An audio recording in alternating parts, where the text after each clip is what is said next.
Hello everyone, চলে এলাম একটা ছোট্ট মিনি ব্লগ নিয়ে। তো ভাবছিলাম তোমাদের সঙ্গে একটা ছোট্ট রেসিপি শেয়ার করি। যদিও তোমরা কম বেশি সবাই জানো যে ডিমের অমলেট সেটা আর কঠিন কি, কিন্তু না, এটা একদমই আলাদা।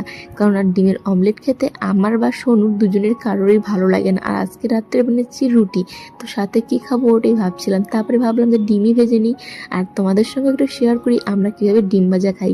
তো দেখো, এই যে এখানে পেঁয়াজ, টমেটো, লঙ্কা তো আছেই, সাথে করে আমি কিন্তু অ্যাড করছি গরম মশলা গুঁড়ো আর জিরার গুঁড়ো।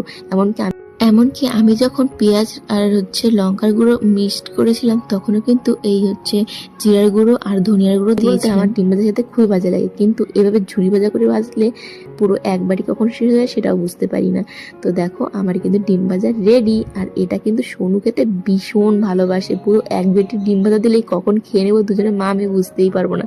আর এখানে দেখো সোনুর জন্য রেডি করে দিয়েছি সোনুর রাতের খাবার।